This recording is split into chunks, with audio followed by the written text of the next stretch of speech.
Самбацхан үзэгчтэй юу болоо нэвтрүүлгийн өнөөдрийн дугаар эхэлж байна. Өнөөдөр улсын хурал ашиг налтын тухай хуулинд нэмэлт өөрчлөлт оруулах тухай хуулийн төслийг хэлэлцэх хэсгийг хэлэлцлээ. Улмаар чуулганы нэгдсэн хуралдаанд оролцсон 60 гишүүний 29 нь татгалцснаар өөрөөр хэлбэл 31 гишүүн дэмжснээр энэ хуулийг инхүү хэлэлцэхээр болж байна. Тэгээд ер нь бол санал өгсөн байдлаас харах бол нэг гишүүний зөрүүтэйгээр энэ хуулийг хэлэлцэх хэсгийг бол дэмжлээ.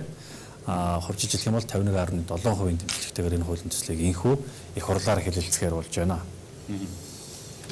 Тэгэхээр ер нь уулуурхаан салбар гэдэг бол өөрөө Монгол улсын гол хөрөнгө оруулалт татж байгаа энэ салбар нэлээд их хүлээлт үүсгэсэн хөрөнгө оруулалтын орчинд бас нэлээд томоохон нөлөө үзүүлэх юм хууль.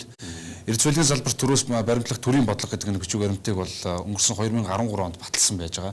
Тэгээ энэ бодлогын хүрээнд энэ бодлого дээрээ суурилсан ашигт малтмлын хууль маань хэрхэн яаж өөрчлөгдөх нь вэ гэдэг дээрээс хөрөнгө оруулагчид уулуурхаан салбар руу орох уу үгүй юу гэсэн ийм хүлээлтийн байдалтай байсан. Одоо энэ хуулийг хэлцэж эхлээд хууль батлагдсны дараагаар хөрөнгө оруулалт бас тодорхой хэмжээгээр өөрчлөгдөн нэмэгдэнэ гэсэн ийм хүлээлт бол байгаа юм. За нөгөө талдаа 4 жил одоо хориглоод зогсоочсон байсан ашигт малтмлын хайгуулын лицензийг бодлоо шинээр нэмж олох энэ хориг бол цуслагдаж таарна энэ хууль батлагдсанаар. Тэгэхээр хайгуулын салбар гэдэг маань өөрөө геолог хайгуулын салбар гэдэг бол уулуурхаан салбарынхаа урд нь түүчээлж явдаг 15-аас 20 жилээр төрүүлж явдаг нэг түүчээлж явдаг ийм салбар.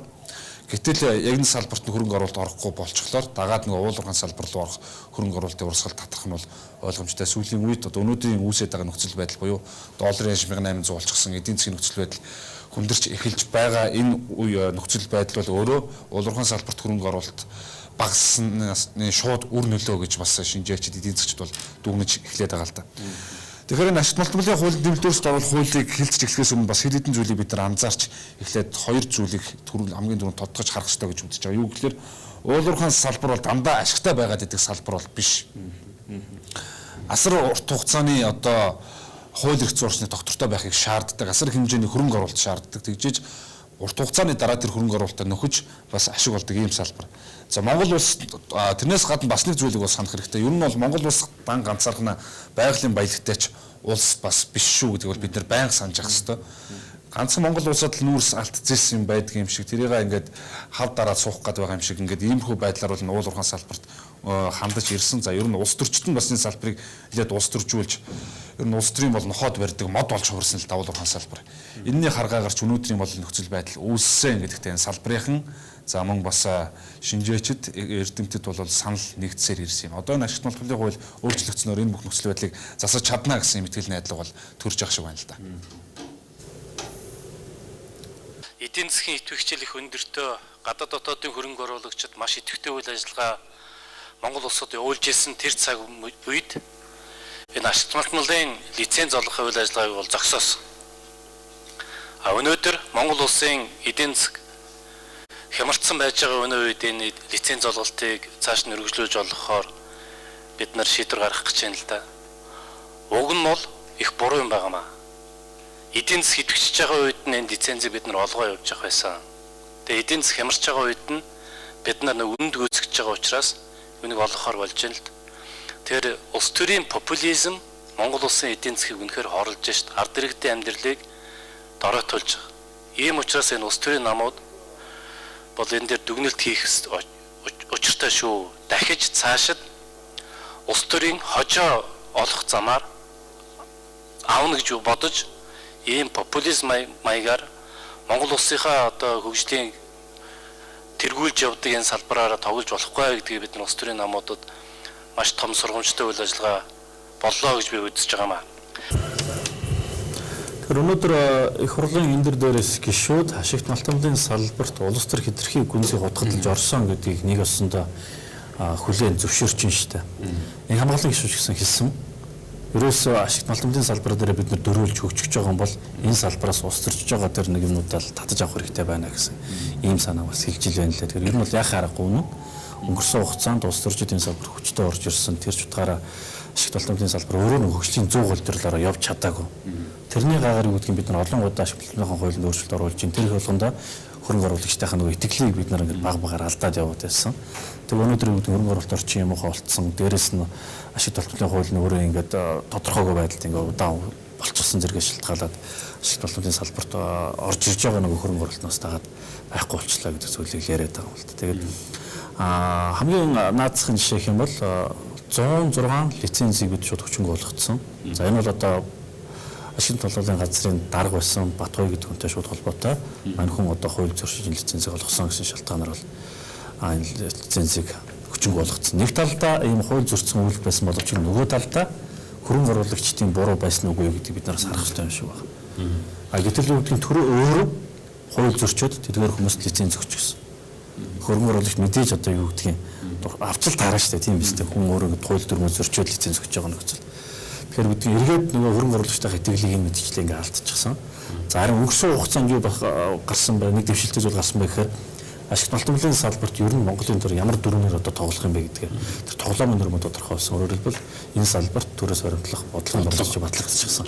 Ийм бодлогын хүрээнд ашигт малтмлын тухай хуулинд өөрчлөлт оруулахаар одоо энэ өнөөдөр хуулийн төсөл өргөн баригдаж дэмжигдлээ. Ер нь бас нэг зүйлийг бид нар бол байнга санаж явах хэрэгтэй юм шиг санагдаж байгаа. Юу гэхээр энэ уул уурхай салбарын гэсэндээ өөрсдөө хилдэг, за томоохон эдийн засгчид гэсэндээ хилдэг. Дэлхийн өндөр хөгжилд хүрсэн одоо энэ улс орнуудыг бүгд түүхийг ингээд аваад үзэхээр хамгийн ихний ээлжинд хөгжлийн ихний үе шат бол ерөөсөө уул уурхай дээрэл босч ирсэн байдаг. Ихний үе шатанд бол байгалийн баялагийг ашиглахаас өөр арга байдаггүй. За дараагийн нөхцөлд хөгжлийн дараагийн өөр түвшинд ороод ирэхлээр байгалийн баялагаа ашиглаж нэг овоо мөнгөтэй боллоо. За тэр мөнгөөрөө нэг өндөр технологи бусад одоо салбаруудаа санхүүжүүлж хөгжүүлдэг. Одоо өнөөдөр хөгжлийн өндөр түвшинд хүрчихсэн Америкийн нэгдсэн улс, Англи, одоо юу гэдэг нь Канада, Австрали гэдэг энэ улсууд бол бүгдээрээ л анх хөгжлийн түүхэн босч ирэхдээ уул уурхай дээрээс л босч ирсэн. Тэгэхээр Монгол улс өнөөдөр бас юутай билээ? Хөгжлийн ямар үе шатанда байгаа билээ?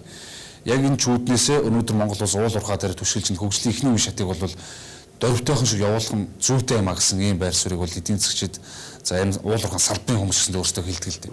Тэгэхээр нөгөө талд нь улс төрчид нь болохоор улс төржүүлээд дараагийн сонгуульд өөрөө сонгогдохоо бодоод ингээд орон нутгатаа их нутгатаа их орондоо нэг их хайртай хүн болоод цээжээ балбасаар хагаад ингээд энэ салбарыг бол орон нутагт ч гацааж ийн орж ирээд хайгуулын лиценз аваад зөвшөөрөл аваад ингээд явж байгаа бүх одоо төвшөнд бол гацааж чадж байна л да.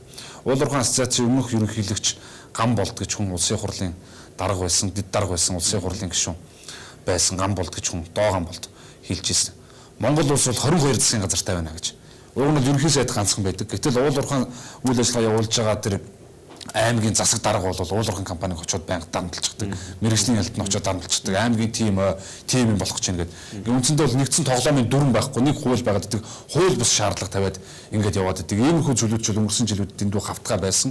Одоо энэ бүх зүйлүүд бол харьцангуй бас багасж байгаа гэсэн ийм дүр зураг харагдаж байна. Одоо энэ зөв голдрол руугаа бас явж байна гэсэн юм зураг. Энэ шинэ хуулиар саяхан хэлээд байгаа нь алдаа дотоодуудыг яаж засах гээд байгаа юм бэ гэдгийг бас ихээр мэдээлээ. Тодорхой заалтууд орж ирж байгаа. Тухайлах юм бол тухайн орд газарт уул уурхай олборлолт явагдахаас өмнө орон нутаг тухайн хөрөнгө оруулагч хоёрын хооронд харилцан ойлголтыг бэхжүүлэх тэр зүйлүүдийг бас нэлээд чиглүүлж өгч байгаа юм билээ. За мөн тухайн одоо юу гэдгийг төслийн орд газрын нийгмийн эдийн засгийн ачаал баялагийг таниулах, ухуулах тэр ажилд орон нутгийн өөр өдөртөх байгууллагын оролцоог нэлээд нэмж өгч байгаа юм байна. За дээрэс нь орон нутгийн иргэд хөрөнгө оруулагч хоёр хоорондоо ойлголцоход нөгөө сум орон нутгийг хөгжүүлэх нэг гэрээ гэж байгуулдаг шүү дээ. Тэр гэрээг байгуулахад орон нутгийн иргэдийн оролцоог нэлээд нэмэгдүүлэх, оролцоон дээр толгуурлаж энэ гэрээг нь байгуулъя. Гэхдээ энэ гэрээгээ байгуулахдаа нэлээд тийм ил тод байдлаар байгуулъя гэсэн ийм зарчмын өөрчлөлтүүдийг оруулах гэдэг хуулийн төслөөс тусгачсан байгаа юм байна л да. Гэтэ хуулийн төслийг бол бүгдээрээ бүхэлдээ тийм гоё сайхан болчихсон гэж бас үзэхгүй байна.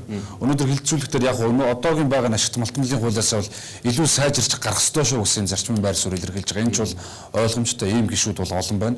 Гэхдээ сайн заалтууд, зүйл заалтуудад орсон байна. Одоо энэ хөгжлийг түргэсгэх гэдэг юм. Гэхдээ нөгөө талд нөгөө төрийн хүнд суртал юмудаа багасгах ёстой шүү гэсэн бодлогын бичвэрэмд гарсан байгаа шүү дээ Эрдэс байлгийн. Гэтэл энэ бодлогын бичвэрэмдээ нийцүүлж хууль гаргах ёстой гэсэн ийм зарчим байгаа боловч яг хуулийн доторх зүйл заалтуудыг аваад үзэхлээр нөгөө зогсоочсон байсан хайгуул лицензүүдийг буцааж олгохдоо төрийн хүнд сурталыг нэлээд нэмэгдүүлсэн. Нэлээд одоо тэр засгийн газрын агентлагийн оролцоог тэр бизнест одоо шууд одоо оролцоог зөвшөөрөл өгөх, буцааж авах, мэдэгдэх гэдэг юм. Ийм оролцоонуудыг нэлээд нэмэгдүүлсэн. Ийм заалтууд байна гэж бас шүүмжлээд. Геологийн алба гэдэг бүтцийг хэлэх гэдэг нь. Геологийн алба за тэрнээс гадна нөгөө нөөцийн одоо нөөц баталгаажуулах алба Эрдэс байлгийн мэргэжлийн зөвлөл гэдэг ийм одоо хэд хэдэн бас бүтцүүдийг шинээр бий болгох тухай бол бас ярьж байна л да. За геологийн хайгуулыг зүгээр хуулиар ингээд хориглох яг өшөө нэг маш их хөрөнгө оруулагчдын гомдоос нэг зүйл байгаа. Би бичлүүргээ хэлнэ. Тэр нь яг энэ дараа хэлнэ. Тэрний үг чинь гэхээр яг биднээд урьдчилж юм хараагүйгээр одоо нөгөө урд нэртэй хууль нөгөө 106 лицензээр бүгдийн зогсооцсон байгаа шүү дээ. Нийт одоо хүчинтэй байгаа тусгай зөвшөөрлийн 40% хүртэл. Тэгэхээр ингээд үнэхээр хувийн гэрчлэлт төрөөс тусгай зөвшөөрөл өгчөөд тэгээ ажил хийхээр нь нөгөө зөвшөөрлийн төр нь хүчингүй болгочоор үнэхээр тэр бол гомддог юм байлээ л дээ. Үнэхээр хөрөнгөөрөө хохирцсон улсууд чинь гомдно шүү дээ. Нэг ийм асуудал байгаа. Тэгээ энийгээ биднүүд бас эмхэл зохицох шаардлагатай байгаа гэж. Өнгөрсөн хугацаанд юу болсон бэ гэдээ даваад үзэхээр хайгуулын тусгай зөвшөөрлийг шинээр нэмж олгохыг хориглоод 4 жилийн хугацаа болчихсон. Энэ хооронд бол одоо хайгуулын салбарт үндсэндээ ямар ч хөрөнгө оруулалт байхгүй зардсан. Энэ бол ойлгомжтой. Геолог хайгуулын салбар 2014 гээд чуулга уулзалт болсон жил болгон болдог. Энэ жилийн уулзалтан дээр оролцож байгаа хайгуул геологчд бол хэлж илээ. Бид нар одоо ямар ч ажил байхгүй, өрмийн ажил бол үндсэндээ зогссон. Ажил байхгүй болохоор маш олон ажлын байр одоо цомгдогдож байна. Энэ салбар бол үндсэндээ хэцүү байдалд орж байна гэдэг үгээ хэлсэн л дээ. Тэгээ хайгуулын тусгай зөвшөөрлийг өнгөрсөн 4 жилийн хугацаанд олгохдоо бас нэг хэд хэдэн гажууд л байсан юм байна. Одоогийн хуулиар бол 400 мянган га талбай хүртэл талбайг хамрах лицензийг олгочих болдог. Ийм байсан бол одоо олон улсын жишгээр бол 100 мянган га талбайг хамгийн дээд нь олгодог юм байна.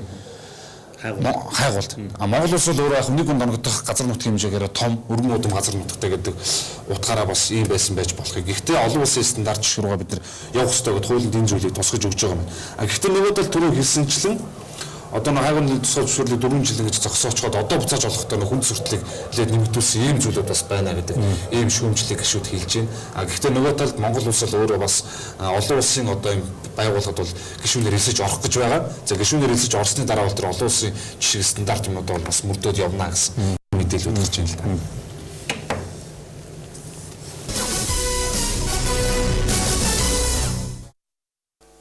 Тэгээ хайгуулын лицензийг зогсоогоод одоо эргээд нэгтээ яагаад заавал юм хүн суртлын механизмд оруулаад ирвэ гэдэг дээр л жоох асуудал байгаа юм л д. Яагаад урдлын 2006 оны хууль тэр зогсоогоос өмнөх хуулийнхаа процессор явуулчих болохгүй одоо талбайн солилцлыг хайгуулын талбайн солилцлыг заавал засгийн газар шийддэг, агентлаг шийддэг. Тэгээд 50,000-ны зургал хийсэн, эрэл хайгуулын зургал хийгээд талбай дээр төр хувийн үнэмшлийн түншлэл гэдэг нэрээр компани сонгодог. Тэгээ тэрэн дараа нь давуу ирэхээр авдаг. Эсвэл тэр 35-ын 8 дээр байгаа хөрөнгө хийсэн хүн өөрийнхөө үйлдвэрийг хаах уу, суул зогсоох уу гэдэргээ болохоор заавал агентлагаас асуудаг. Жилийн өмнө очиж мэдэгддэг.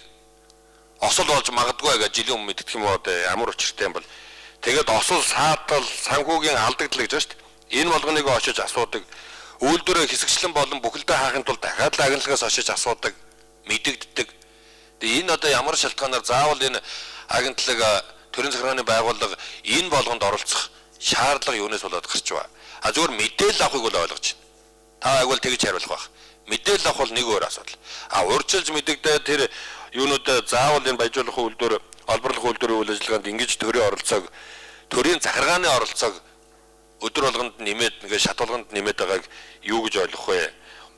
Хэлцүүлгийн явцад зөмөрөө ярилцсан. Ер нь бол манай үндэсний аюулгүй байдлын шинжээчдийн оруулсан санал юм байгаамаа. 3 жил, 6 жил гэдэг бол. Гэхдээ энэ хайгуулын тусгай зөвшөөрлийг зарах зориултаар биш. Ядахтай нэг 3 жил нөгөө хайгуулын зардлын доод түвшнийхээ хүрээнд ажиллаа хийгээ. Тэгэхгүй бол ингээд зарах гэж яваад байх юм аа гэдэг энэ санаанаас манай үндэсний аюулгүй байдлын зөвлөлийн шинжээчд оруулж ирсэн. За 6 дахь жилд нь 20% эрдэс байлгийн мэрэгжлийн зөвлөлийн санал дүнслэн гэдэг. Үнэхээр одоо юм илэрхийлгүй тогтоогдсон тийм талбай байх юм бол тэрийг буцаавал яасан юм бэ гэж. Үндэсний аюулгүй байдлын шинжээчдээс оруулсан саналаа гэж ингэж хэлэх байна.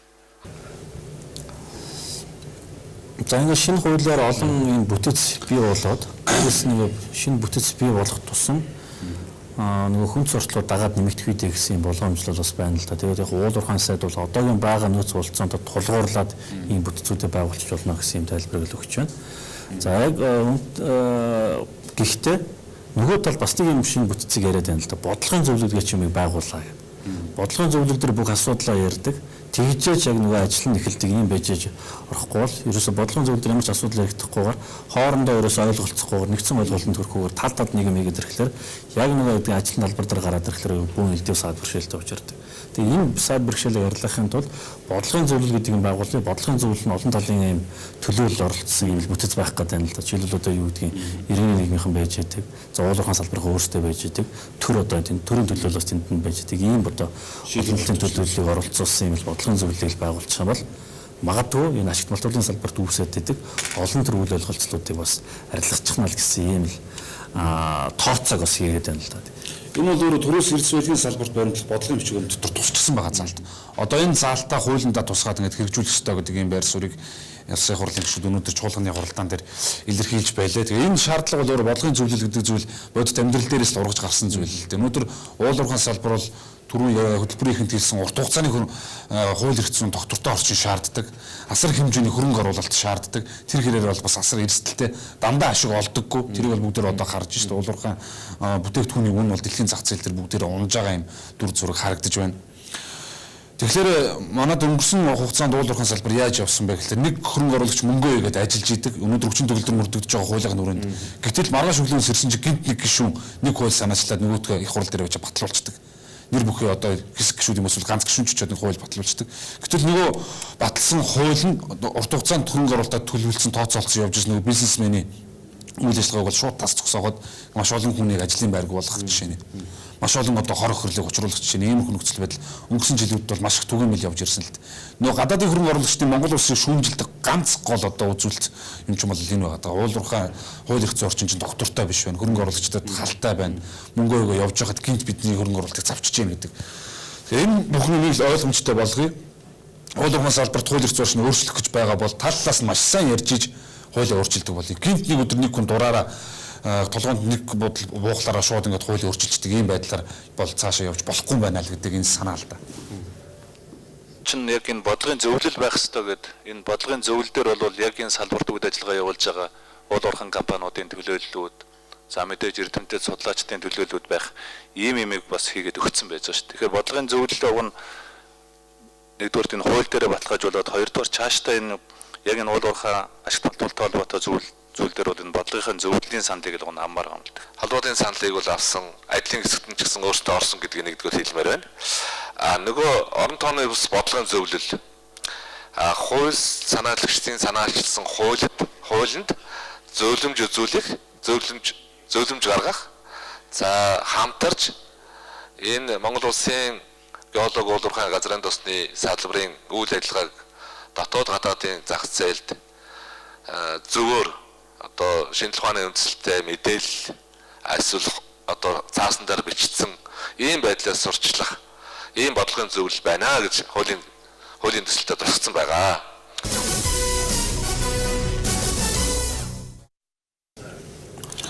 Тэгэхээр ашигт малтуулын тухайн ордын нөөцийг үнэлэх олон улсын стандартад шилжих гэсэн ийм ойлголт хуулийн төсөлд бас тусчихсан юм билээ. За одоо бол тухайн ордын нөөцийг бол эрдэс байлгийн мэргэжлийн зөвлөл баталж тогтоож байгаа. Тэр эрдэс байлгийн мэргэжлийн зөвлөлөөр тогтоосон тэр тоо баримтал одоо хамгийн эцсийн бөгөөд үнэн одоо тоо баримтал гэж тооцож байгаа шүү дээ. Гэтэл одоо үүдэн дээрээс нь бодлогын зөвлөл ингээ байгуулах чинь нөгөө хэд нь одоо ингээ бодлогын юм яриад очих юм. Дээрээс нь дэрэгднээс мэргэжлийн зөвлөлгээд бас нэг юм бүтэц байгаад байдаг. За мэргэжлийн зөвлөлөөр өнгөрсөн хугацаанд юу ажиглагдж ирсэн бэ гэхээр хайгуул хийдэг. Хайгуулахын нөөцийг хайгуул хийгээд тухайн орд газарт ямар ч үсэн одоо ингээд нөөц байгааг тогтоочлоо. Нөөцийн одоо хэмжээ дамжааг тогтоолгомоор байна, батлуулмаар байна гэдэг баримт материал авчиад өгчдөг. Эрдэс байлгийн зөвлөлн дээр өгдөг ингээ удаад байдаг. Энэ хооронд нөгөө цаг хугацаа явдаг хөрөнгө оруулагчийн хөрөнгө тэнд зарцчихад байгаа гэдэг ийм тохиолдлоос өнгөрсөн хугацаанд гарч илсэн л да. Тэр эрдэс байлгийн мэргэжлийн зөвлөл гэдэг энэ бүтцийг зарим тохиолдолд байх ёстой мөг гэдэг ийм байр суурьас хүчтэй гарч ирж байна. Өнөөдөр хэд их хурал дээр ч гэсэн гол хийгээд байгаа тэр ажлыг боловлох гэдэг шүү дээ. Нөгөө нэг нөөц тогтоолох тэр ажлыг.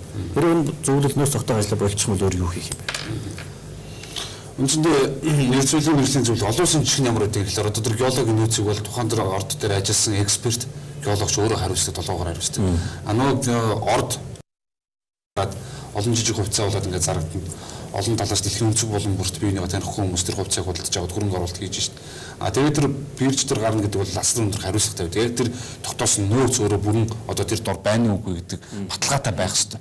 Гэтэл манай эрдэс байлгийн одоо зүйл юу гэдгийг одоо Монголд бол хавтгаарсан л үзэгдэл шүү дээ. Нэг одоо авилга аваад байдаг ч юм уу эсвэл ямар нэгэн байдлаар одоо тогтоосон нөөц нь байгаа шүү дээ. Тийм нөөцийг одоо буруу жишээ тогтоосон байх юм бол нөгөө нөөц нь бирж дээр гардаг. Тэр нөөц байхгүй бол одоо олон улсын шүүх дээр очих асуудал гарч ирэх байхгүй. Тэгэхээр энэ бүх эрсдлээсээ татгалзаад ер нь тэр олон улсын тэр жишг журмынхаа дагуу бизнес яаж явдаг тэр зарчмынхаа дагуу явах хэрэгтэй. Энэ хуулиндаа энэ зүйл залтаа бас оруулж өгөх хэрэгтэй юм шүү гэсэн асуудлыг өнөөдөр гишүүд хөндлөөлт энэ бол өөрөө бас нэлээд чухал тийм суур асуудал болчиход байна. Айдгалд жишээ нь бид нар улс нөөцийг нь батлаад өгчдөг. Нөгөө нөөцийг бариад бирж дээр гарчдаг. Дараа нь нөгөө улсын баталж өгсөн нөөц байхгүй үйл яана. Монгол улсын засгийн газар тэр хувьцаа эзэмшиж байгаа хувьцаа худалдаж авч байгаа хүмүүсийн хариуцлага хүлээж магадгүй шүү дээ. Олон улсад бол энийг бие даасан шинжээч шийдэл явдаг. Тэр хүн хариуцлага хүлээгээд явдаг. Энэ хэлбэрлөө нь ороод энийг энэ нөөц хүлээж авдаг. Бид нар нөөцийн мэдээллийг бол нэгтгэдэг байхаар яг нөөц хүлээж авдаг процессоо бол тэр барууны жишгээр олон улсын жишгээр бие даасан шинжээчд нь өгч болохгүй мó. Улсын нөөцийн байгууллагад хэлснээр одоо яг олон улсын жишгийн дагуу тэр certified expert буюу тэр мэрэгсэн геологч нь өөрөө хариуцлага хүлээдэг. Хөрөнгөний бирж болон бусад банкуудын өмнө тэр хийсэн ажлынхаа тайлангийн бодит зүй байдлыг хариуцдаг тэр тогтолцоо руу шилжих юм байна. Тэгэхээр тэр элсээгүй байгаа учраас одоогийн байдлаар бол ийм завсрын одоо гүүрийн чанартай ийм заалд оруулж ирсэн. Тэгээд элсний дараа бол мэдээж олон улсын жишгээрээ яг тэр экспертүүд нь юм хариуцал явах юм байна. Тэр Монгол улсын төрийн ухаа том төрөөс ухаалаг төр гэсэн юм санаачлаг гаргаад явж байна. За энэ хүрээнд яригдж байгаа нэг ойлголт нь юу байгаа вэ гэхээр төр аж ахуйн ажилд хит хутгалтхан болоод зөвхөн тэр менежерийнхаа үргийг гүйцэтгэе гэсэн ийм ойлголтыг нэлээд хүчтэй ярьж байгаа. Тэр яг энэ ойлголт уул уурхайн салбарт мөн бас онцгой яригдах шүү дээ. Яагаад гэвэл өнгөрсөн хугацаанд ер нь сүүлийн 2 жилийн хугацаанд ядаж төрийн өмчөд олон компани уул уурхайн салбар руу орж ирсэн. За тэгээ уул уурхайн салбарт аж ахуйн ажил хийх гэдэг ингээд дунд нь ороод хутгалтаад явчихсан. Гэхдээ үүний цаана юу байдг вэ гэхээр нөгөө эдийн засгийн үр ашиг өгөөж нь харагддаг. Тэгэхээр үүнийг яаж олж харах юм? Үнэхээр төр одын аж ахуйн ажил хийгээд тэр нь болохгүй байгаамаа гэдгийг бид нар бодит жишээн дээрээс баримттайгаар одоо бас харъя л да тийм ээ. Мэдээж хувийн хвшлийнхэнтэй харьцуулах хэрэгтэй байна. За өнөөдөр энэ саналыг онцгой хурлыг шүү номтой баяр гаргалаа л да. Юу гэхээр төрийн өмчтэй аж ахуй нэгж уул уурхайн компани хувийн одоо хвшлийнхэн хоёрын тэр үр бүтээмж ашиг орлого тэр юмнууд ингээ харьцуулж гаргая. Энэ бол хэн бүхний нүдэн дээр энэ мэдээллийг дараагийн хилцүүлэхээр гам их сайдаа та оруулж ирээч гэсэн юм маш одоо олзуурхууштай гэж хэлэх юм одоо энэ саналыг бол хэлсэн байгаа. Гэхдээ энэ бол хэн бүхний нүдэн дээр хэлэл байгаа л да. 5-7-ог бүгдөө яасан бэлээ мэдж байгаа. 5-7-ог бүгдөө өр зээлж тавьж аваад баахан мөнгө зээлж процент тавьж байгаа баахан мөнгө зээлж аваад нөгөө мөнгөө бүх хүмүүстэй хуваагаад тараагаад өгчихсөн 21 мянган цаас болгоод ингээд тараагаад өгсөн. Одоо бүгдөө тэр мөнгөө идэж уугаад дүүлээд ингээд гаргачихсан. Одоо яаж ирэхээр 5-7-оос нүүрсээр нөгөө өөрөө бол төлж байгаа. Тэгэхээр энэ өөрөө 5-7-ог эргэлтэнд оруулах боломжгүй болгосон. Энд өөрөө 5-7-ог үрд ширтэй байгаа учраас IPO хийх олон улсын зах дээр гарах ямар ч боломжгүй болгосон. Өөрөөр хэлбэл 5-7 бол улс төрийн амлалтын золиос болоод ингээд золионд явчихсан. Одоо өөрөө дарахгүй явж байгаа. Гэтэл яг жижиг одоо хэсгийг авсан энержи ресурс ухаан удгийг бүгдөө мэдж байгаа хувийн компани. Тэнд бол хэд хэдэн баяжуулах одоо нүүр сугаах үйлдвэр барьчихсан. Автозам өөр хөрөнгөөр автозам барьчихсан. Өөр хөрөнгөөр төмөр зам барья гэдэг ингээд мөнгө гаргаад ажил нь эхлэх явж хахад засгийн газар болоо гэдэг ажлыг болиулаад өөртөө одоо олон улсын зах дээрээс босгосон өндөр хүүтэй босгож авсан зээлдэж авсан мөнгөөрөө бид нэр өөртөө төмөр зам барьна гэдэг. Ингээд төмөр зам бариад эхэлсэн. Тэгэхээр одоо энэ төрийг одоо ухаалаг төр гэх юм уу эсвэл тэнэг төр гэх юм уу юу гэх юм хэлж бол мэдэхгүй байна. Тэгэхээр энэ ийм хөл төр зураг бол бодит байдал дээр харагдаж байгаа шүү дээ. Энэ салбараас нөгөө улс төржилтөө салгая гэдэг маань магадгүй үүнтэй бас шууд холбоотой угаасаа шууд холбоотой. Энэ өнгөрсөн за 5 байна уу 10 жилээр ийм контраст судалгаа гаргамаар байна. Стратегийн ордод хамааралтай буюу төрийн өмчийн төрийн оролцоотой уул уурхай үйлдвэрлэлийн салбарт үйл ажиллагаа явуулж байгаа аж ахуй нэгжүүдийн эдийн засгийн үр ашигын тооцооллыг 100% хувийн хөрөнгө оруулалттай аж ахуй нэгж компаниудын эдийн засгийн үр ашигтай харьцуулж үзмээр байна. Тэр тооцоог энэ шатараас нь дараагийн хэлцүүлэгт бол танилцуулахыг хүсэж байна. Юу харагдах нь бол маш тодорхой. Үндсэндээ бол топ татвар төлөгч эхний 10 компанид бол Эрдэнэ тал ордгоос бусдаараа бол энэ төрийн өвчин оролцоотой аж ахуй нэгж компаниуд бол байдгүй шүү дээ. Бүгдээрээ дандаа хасах баланс тал гарч байгаа. За энэ судалгааг бас дараагийн хэлэлцүүлгийн үед бол гаргаж ирье гэж ингэж хэлэх байна.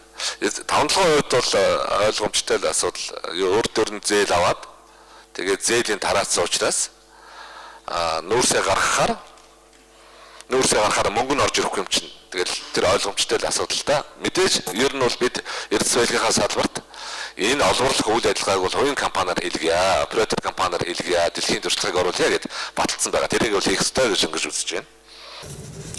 Тэгэхээр Монгол улс өнгөрсөн 4 жилийн хугацаанд хайгуулын үйл ажиллагаагаа бол зарцааж зогсоосон.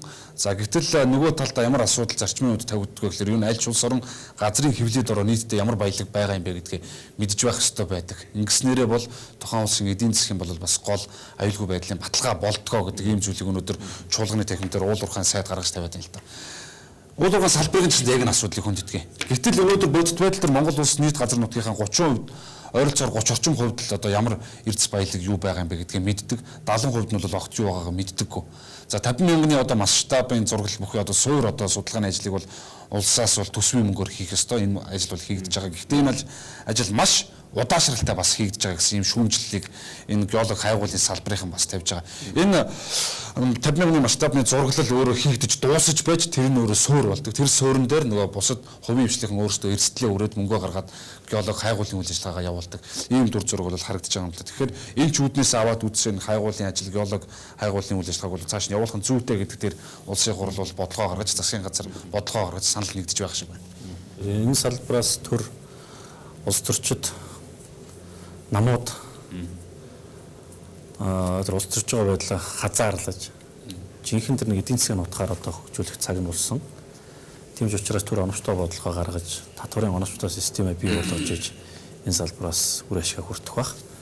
За уулуурхайн салбарын төдийгүй хөрөнгө оруулагчдын дунд төлөөлөлт үүсгээд байсан хуулийн төслийг юутаач улсын хурал хэлэлцээд одоо хэлэлц хэсгийг нэмэрчсэн дэмжижлээ. Гэхдээ нэгэн гишүүний одоо саналын зөрүүтгэр энэ хуулийг одоо хэлэлцэхээр болж байна. Ингээд ирэх өдрүүдэд мэдээж холбогдох байнга ороод энэ хуулийн төслийг наривчлан хэлэлцсэн. Тэр үед одоо бид бас илүү одоо заалт тухай бүр дээр ярилцах юм боломж хүрдэх юм аа. Ингээд үзэгчдээ юу болоо нэвтрүүлгийн ээлж дугаар өндөрлөж байна. Бидэнтэй хамт байсан танд баярлалаа.